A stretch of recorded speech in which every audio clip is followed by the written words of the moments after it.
Alright, Airbnb properties is all the rage. It's anybody's ever talking about, and it seems like most investors are just getting into Airbnbs to follow the trend. But in this video, I'm gonna break down exactly what you actually wanna look for in order to find the perfect Airbnb property and actually be profitable, because a lot of these investors who are just jumping on the bandwagon, they're going under. Stay tuned. The number one most important factor when you're looking to buy an Airbnb is location. Everything is about location. If you're in the wrong area, you're not gonna get any nightly bookings. If you're in the best area, you will. So before choosing a city to invest in, you definitely wanna research and see, how much vacation traffic is going through here, how much population growth, how much job growth. Even though you're focusing on vacations, you still wanna invest in an area that has those kind of long-term fundamentals, the normal things we look for with long-term rentals, which is GDP growth, job growth, just to make sure that an area is actually popping in a sense, if it has anything going for it. Last thing we want to do is invest in a house in the middle of the desert that has nothing going for it, unless a desert experience is what you're trying to provide. Maybe it'll do well, but you see what I'm saying. So we want also avoid kind of one-hit pony areas. So for example, that I always use on this channel is I want to avoid investing in like Aspen, Colorado, which is generally, just mainly for skiing and snowboarding in the wintertime. In the summertime, all the snow goes away, and that area is not really popping. So I would call that kind of a one-hit kind of pony area. So where we're investing in, Southwest Florida, obviously does very, very, very well in the winter months, but in the summer months, it also does very well as well, because the locals, people from the southern states, Georgia, Alabama, Mississippi, etc., they come down to Florida for their summer vacation. So Florida's popping pretty much all year long, and it also has all those long-term fundamentals I was talking about. Job growth, insane GDP growth, insane population growth. So there's a lot going for it, lots of industries and lots of reasons why people are gonna come down to vacay, but not only vacay, maybe if it's for work, like I said, which is why we're kind of focusing on an area that has those long-term fundamentals. Maybe people are staying for a week for a job. Maybe they're gonna come by and travel to do, a finance job. So they're staying 2, 3, 4 days. So not only are we attracting vacationers, pure vacationers, we're also attracting people for business, attending concerts, attending sports events, whatever. So we're getting all of the traffic absolutely possible. Number two, proximity. So if you're investing in a beach rental, kind of like what we're doing in Southwest Florida, you want to be within somewhat close driving distance to a beach or a pool or whatever. If you're investing, like I said, maybe in Aspen, Colorado, or in Whistler, Vancouver, whatever. I don't think it's Vancouver.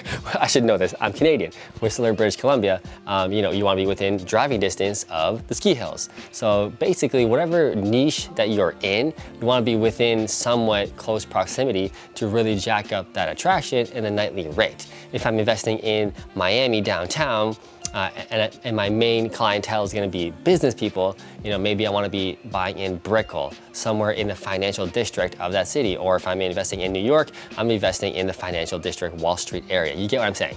Whatever niche or clientele you're going after, you kind of want to be within close distance. The last thing we want to do is buy in Central Florida, let's say, and our clientele is a beach goer. We're going to comment on we're gonna write in our listing, oh, so close to the beach, blah, blah, blah, blah, blah, but we're actually like 3 hours from the beach. You get what I'm saying? You wanna be in proximity to whatever attraction you're trying to provide. Number three, seasonality. So like I said, if you're investing in Aspen or something like that, you need to understand that there's seasons to your vacation business. Whereas, like I said, I try and focus on something that's kind of steady, more steady all year long. So that's why we chose Southwest Florida. It's very steady, it's rented all the time.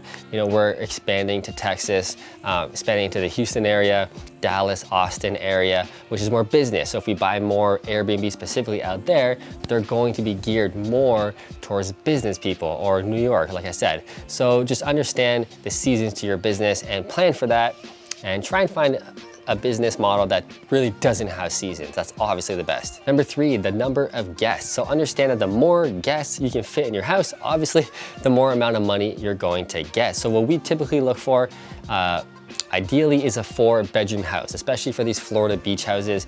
We really want that 4 beds because it unlocks a whole new type of clientele. Now, you're probably wondering, well, how? Like, what does that mean? Basically, if we have a number of bedrooms, we can fit 2 families in there. So that's really, really key, especially if we're investing in more luxe houses or making our house more luxe feeling, which is definitely our style and what we do. We provide a really high quality renovation to get that high quality clientele. So our houses typically are expensive. So if we can break it up to have 2 families come, you know, maybe mom and dad stay in one room, their kids stay in the second room. The other parents have one room and then their kids stay in the other rooms, thus 4 bedrooms. So when you have a 4-bedroom house, what we found anyway, is that now opens up the door to 2 families coming in, splitting the bill, so they're more likely to splurge and have a great time and rent a luxe house that they would never ever get typically in their house in Georgia or Kentucky or whatever. So they're coming down here to have a great time and feel that luxe experience. So that's one thing to really, really keep in mind. Also, like I said, if you have a bigger house, like a party house, maybe you're doing a house in Vegas, obviously the Vegas scene is party, have a great time. So you want to jam in, you know, ideally 6, 7, 8, 10 people. So you want to buy a house that has a ton of bedrooms to really fill it. Like I said, you'll get that splitting the bill kind of mentality, which is always great, and you can really jack up that nightly rate. And last but not least, number 5, the X factor. Now, the X factor really comes down to quality. You really want to set your listing apart from everybody else. One thing I found after being in this business for a couple of years now, just focusing so much on Airbnb after investing for the past 12 years in long-term rentals, is there are a ton of Airbnbs out there. You're probably seeing it in the news, especially at the time of filming this video. It seems like Airbnb is kind of going down on the rocks because there's so many friggin' listings and people are getting burned as we kind of roll into a recession where people are starting to slow down their vacation. But I will tell you that the vast majority of these listings absolutely suck. The renovation suck, the picture sucks, the video sucks, the Airbnb listing was written terribly, etc.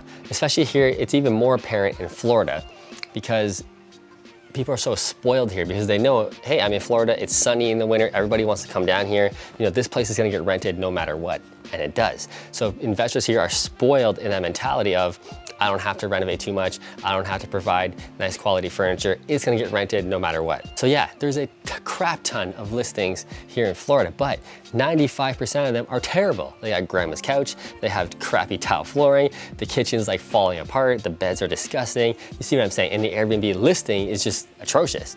So this is the fact, not only in Florida, but across all of America. The vast majority of people, just in life in general, just half-ass everything. It's bullshit. So their listings are terrible. So it's super easy to beat them is what I'm saying. So if you can actually do a renovation and you understand design and renovations, basic design will even get you very, very far in this business. If you take quality pictures for your Airbnb, maybe you do a video for the Airbnb as well, like a video promo, kind of like a listing video when somebody sells their property, we'll even do those. And then provide high quality staging and furniture, high quality beds. One thing we do in our Airbnbs is all the beds are Tempur-Pedic mattresses. Dude, nobody's doing that, nobody. And all the reviews are showing it. When people stay at our house, they're like, the beds are so comfortable. Oh my God, I can't believe they have a Breville espresso machine.